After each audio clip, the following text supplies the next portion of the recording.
நேற்று நம்முடைய பிரதமர் அவர்கள் ஒரு விஷயத்தை நம்ம புரிஞ்சுக்கணும். எப்பொழுதுமே ஒரு நாட்டினுடைய பிரதமர் இன்னொரு நாட்டிற்கு அதிகாரப்பூர்வமாக பயணத்தில் இருக்கும் பொழுது நேரடியாக அந்த நாட்டினுடைய தலைநகரத்துக்கு தான் வருவாங்க. அது மரபு.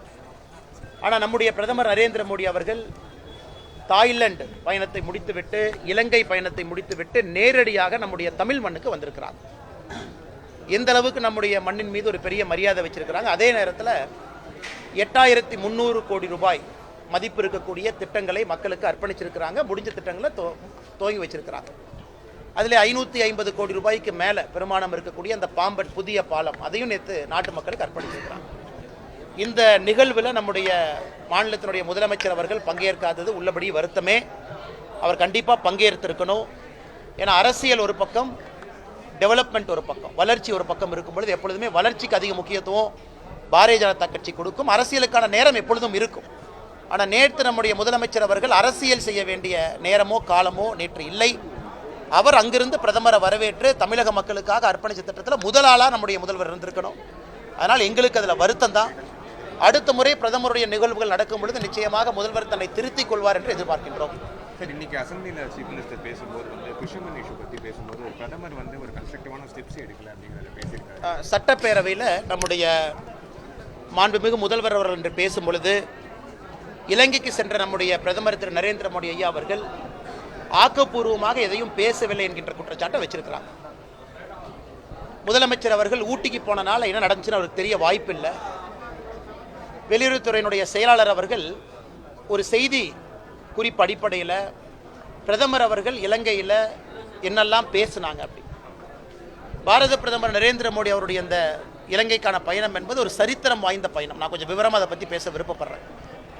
எதற்காக இது சரித்திரம் வாய்ந்த பயணம்னா, முதலாக ஒரு அதிபருக்கு, ஒரு நாட்டினுடைய பிரதமருக்கு அந்த நாட்டில் ஃப்ரீடம் ஸ்கொயர் என்று சொல்லப்படுகின்ற கொழும்பு மாநகரத்தில் இலங்கைக்கு எங்கே விடுதலை அறிவிக்கப்பட்டதோ அந்த ஃப்ரீடம் ஸ்கொயரில் முதலாக ஒரு நாட்டிற்காக அந்த இடத்துல நிகழ்வு நடந்தது. எப்படி நம்ம ராஷ்டிரபதி பவன் ஃபோர்கோர்ட்டில் நிகழ்வு நடக்குமோ அதே போல் ஃப்ரீடம் ஸ்கொயரில் முந்தானேற்று நடந்த நிகழ்வு தான் முதல் நிகழ்வு மற்றொரு நாட்டினுடைய அதிபருக்காக. அந்த அளவுக்கு முக்கியத்துவம் இலங்கை நாடு பிரதமர் கொடுத்திருக்கிறாங்க. பிரதமருடைய மற்ற விசிட் அனுராதபுரா, கொழும்பு எல்லா இடத்துலையும் பார்த்தீங்கன்னா குறிப்பாக நம்முடைய இந்தியா இலங்கைக்கு எவ்வளவு நெருங்கிய ஒரு நாடாக இருக்கிறது, தொப்புள் கொடி உறவாக இருக்கிறது என்பதை பிரதமர் இந்த விசிட்டில் இன்னும் ஆழமாக பதிவு வைத்திருக்கின்றார். பிரதமர் அவர்கள் இலங்கையினுடைய அதிபரை சந்திக்கும் பொழுது பத்திரிகையாளர்கிட்ட பேசும்பொழுது 2 விஷயத்தை ஆணித்தரமாக பேசியிருப்பாங்க. ஒன்று, நான் இலங்கையினுடைய பிரதமர்கிட்ட விஷயத்தை வலியுறுத்தி இருக்கிறேன். அங்கே இருக்கக்கூடிய எல்லா மீனவர்களையும் உடனடியாக விடுதலை செய்ய வேண்டும் என்கின்ற கோரிக்கையை வச்சிருக்கேன். ஆன் ரெக்கார்ட் பிரதமர் சொல்லியிருக்காங்க. அது மட்டும் இல்லாமல் நம்முடைய பிரதமர் அவர்கள் ஆன் ரெக்கார்டில் சொல்லியிருக்கிறாங்க, பிடிக்கப்பட்ட எல்லா படகுகளையும் விடுதலை செய்ய வேண்டும் என்கின்ற கோரிக்கையை வச்சிருக்கேன். முதலமைச்சர் நல்லா புரிஞ்சுக்கணும், இலங்கையில் ஒரு சட்டம் இருக்கு. அந்த சட்டத்தின் அடிப்படையில் நம்முடைய மீனவர்களை கைது செஞ்சிருக்கிறாங்க. அந்த சட்டத்தின் அடிப்படையில் நம்முடைய படகுகளை பிடிச்சு வச்சிருக்கிறாங்க. இலங்கையினுடைய சட்டத்தின் அடிப்படையில் நம்முடைய பிரதமர் பேச்சுவார்த்தையில் என்ன பேசின அப்படிங்கிறத வெளிப்படையாக பத்திரிகையாளர் சந்திப்பில் சொல்லியிருக்கிறாங்க. படகையும் விடுதலை செய்ய வேண்டும் என்று கோரிக்கை வைத்திருக்கின்றேன், மீனவர்களையும் விடுதலை செய்ய வேண்டும் என்று கோரிக்கை வைத்திருக்கின்றேன். அதன் அடிப்படையில் நேற்று 14 மீனவர்கள் விடுதலை செய்யப்பட்டிருக்கின்றார். எல்லா மீனவர்களும் விரைவில் விடுதலை செய்யப்படுவார்கள் என்கின்ற நம்பிக்கை இருக்கு.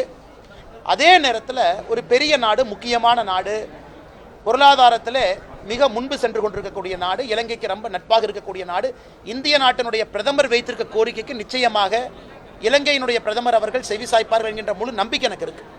படகையும் விடுதலை செய்ய வேண்டும் என்று சொல்லியிருக்கிறாங்க. நிச்சயமாக இலங்கை அதையும் கன்சிடர் பண்ணி அறிவிப்பாங்க. அதனால் இது எல்லாம் மறைச்சிட்டு முதல்வர் அவர்கள் அசம்பிளியை தவறாக வழிநடத்தி இருக்கின்றார்கள். இவ்வளவு பேச்சுவார்த்தை நடந்திருக்கு. பேச்சுவார்த்தை நடத்திய பிறகு பத்திரிகை நண்பர்களுக்கு வெளிப்படையாக பிரதமர் பேசியிருக்கிறாங்க. நாங்கள் என்ன பேசியிருக்கோம் அதையெல்லாம் மறைத்து விட்டு முழு பூசணிக்காய சோத்திலே மறைப்பது போல் பொய்யை சொல்லியிருக்கின்றார் முதல்வர். இரண்டாவது, கச்சத்தீவை பற்றி அவங்க என்ன பேசினாங்க அப்படிங்கிறது எனக்கும் தெரியாது, முதல்வருக்கும் தெரியாது, உங்களுக்கும் தெரியாது.